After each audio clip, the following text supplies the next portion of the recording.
اعوذ باللہ من الشیطان الرجیم، بسم اللہ الرحمن الرحیم۔ کنتم خیر امۃ اخرجت للناس تأمرون بالمعروف وتنہون عن المنکر۔ تم میں بہترین لوگ وہ ہیں جو قرآن سیکھیں اور سکھائیں۔ آج ہم آپ کے سامنے قرآن ہی رکھیں گے، قرآن کی آیت ہی رکھیں گے۔ اعوذ باللہ من الشیطان الرجیم، بسم اللہ الرحمن الرحیم۔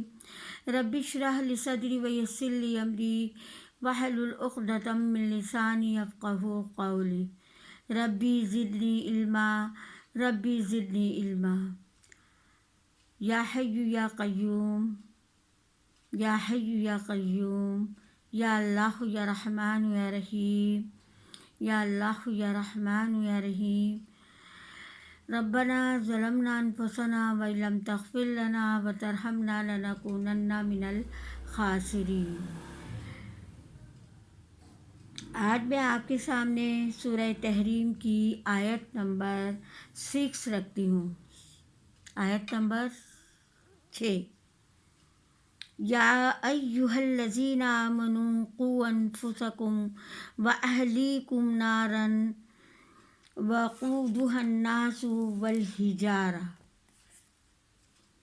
اللہ تعالیٰ فرماتے ہیں قرآن پاک کی اس آیت میں، اے ایمان والوں، اپنے آپ کو بچاؤ اور اپنے گھر والوں کو بچاؤ جہنم کی آگ سے۔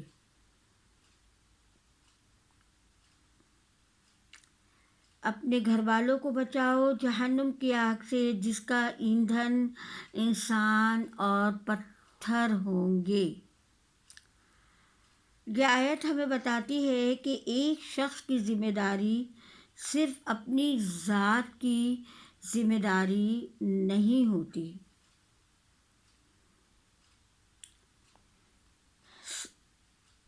صرف اپنی ذات ہی کو خدا کے عذاب سے بچانے کی نہیں ہوتی، بلکہ اس کا کام یہ بھی ہے کہ نظام فطرت نے جس خاندان کی سربراہی کا بار بوجھ اس پر ڈالا ہے،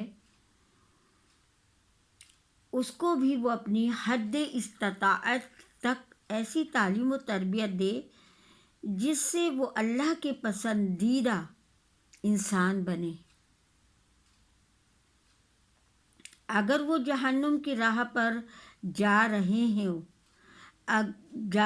ہوں تو جہاں تک بھی ان کے بس میں ہو ان کو روکنے کی کوشش کریں۔ جہنم کا ایندھن پتھر سے مراد یہ ہے کہ غالباً پتھر کا کوئلہ۔ ابن عباس، ابن مسعود کہتے ہیں یہ گندھک ہوتی، گندھک کے پتھر ہوں گے۔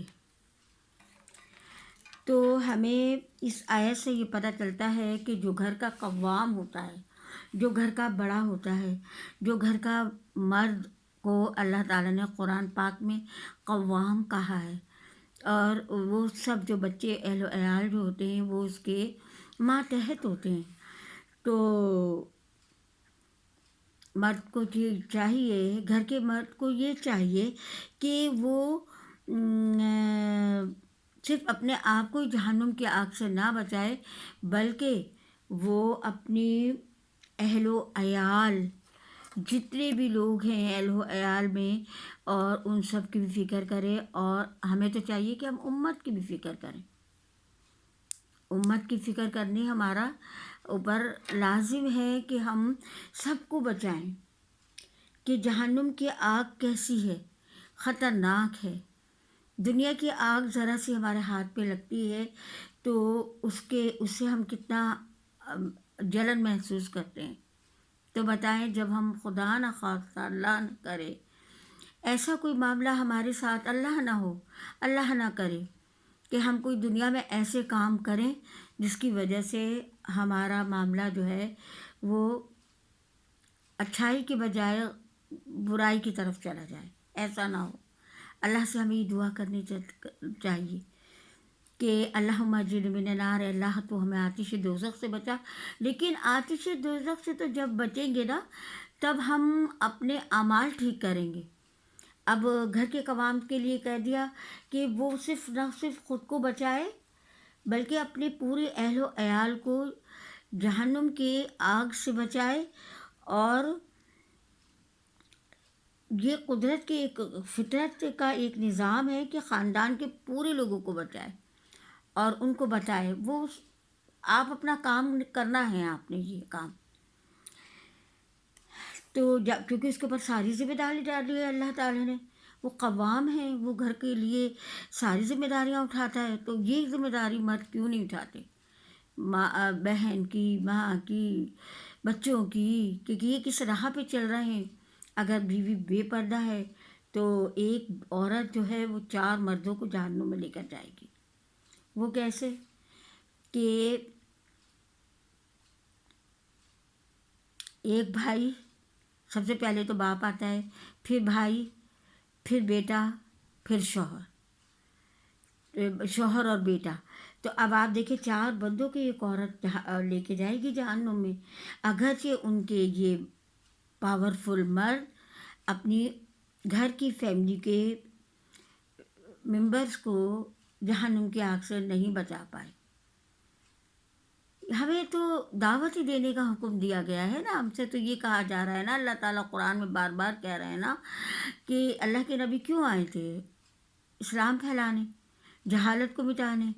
اور دوسری بات یہ ہے کہ تاکہ اللہ کی راہ کو اپناؤ، اللہ کے رنگ میں رنگ جاؤ. اللہ کے رنگ سے اچھا کس کا رنگ ہے؟ قرآن کی سورہ بقرہ کی آیت ہے یہ، اور اس کے اندر اللہ تعالیٰ فرماتے ہیں اللہ کے رنگ میں رنگ جاؤ، اس کے رنگ سے اچھا کس کا رنگ ہے؟ تو آج ہم اللہ کے رنگ کو چھوڑ کر، قرآن کے علم کو چھوڑ کر، قرآن کو چھوڑ کر کس کے رنگ میں رنگے ہوئے؟ جو رنگ ملتا ہے ہمیں ہندوؤں کا ملے، ہمیں کافر کرسچن کا ملے، ہمیں عیسائیوں کا ملے، ہمیں جس کا بھی ملے، غیر لوگوں کا ملے، ہم ان کے رنگ اپنا لیتے ہیں. اپنا قرآن کا رنگ نہیں چڑھاتے اپنے اوپر، قرآن کی آیات کو اپنے اوپر نہیں فالو کرتے. کیوں؟ قرآن پڑھ رہے ہیں اور قرآن سے لا تعلق ہیں، قرآن پر عمل نہیں ہو رہا. عمل ہم سے کیوں نہیں ہو رہا؟ کوئی بہت مشکل کام ہے؟ نہیں. ہم ایز اے مسلمان ہمارے لیے کوئی کام مشکل نہیں ہے. ہمیں اپنے اللہ کے بتائے ہوئے راستے اور اللہ کے نبی کے فرمان کو پورا کرنا ہے. اور ہمارے مردوں کو بھی چاہیے کہ وہ ہمیں برائی سے روکیں، نہ کہ جہنم کا ایندھن بنائیں. جیسے کہ حدیث کا مفہوم ہے کہ اللہ کے نبی صلی اللہ علیہ وآلہ وسلم لوگ نا برائی کی طرف بھاگے جا رہے تھے، بے انتہا برائی کی طرف بھاگ رہے تھے. تو اللہ کے نبی نے ان کو پکڑ پکڑ کے پیچھے سے، آپ کے پیچھے سے ان کو پکڑتے کھینچتے کہ نہیں تم اس طرف نہ جاؤ، یہ آگ کا کنواں ہے، اس کے اندر تم گر رہے ہو جان بوجھ کے. جیسے پروانے گرتے ہیں نا، پروانے جو ہوتے ہیں نا، جب جہاں آگ دیکھتے ہیں، جہاں روشنی دیکھتے ہیں، جہاں روشنی دیکھتے ہیں اس کے اوپر جاتے ہیں، اور جب روشنی ان کو جلا دیتی ہے، پروانہ گیا اور روشنی اس کو جلا دیتی ہے، تو اس کے اوپر اسی طرح سے ہم انسان بھی پروانے بن جاتے ہیں اور اس برائی کی کنویں میں جاتے ہیں جس برائی میں گرنے کے بعد جہنم کا ایندھن غلط راہ پہ چلنے والوں کے لیے. لیکن انشاء اللہ تعالیٰ ہم پھر اللہ کے نبی ان کو پکڑ کے کھینچتے ہیں کہ ادھر نہ جاؤ، اس راستے پہ نہ چلو، یہ راستہ تمہارے لیے جہنم کا راستہ بن جائے گا، جہنم میں. کیونکہ اتنی سی برائی ہمارے ساتھ چلتی جائے گی، چلتی جائے گی، چلتی جائے گی، اور قیامت تک ہمارا اس سے ہم نہیں بچ سکیں گے. تو اللہ تعالیٰ کے فرمان کو جو پس پش ڈالتا ہے، یعنی قرآن کی آیات کو سن کر، پڑھ کر، تو ایسا کرنا ہمارے لیے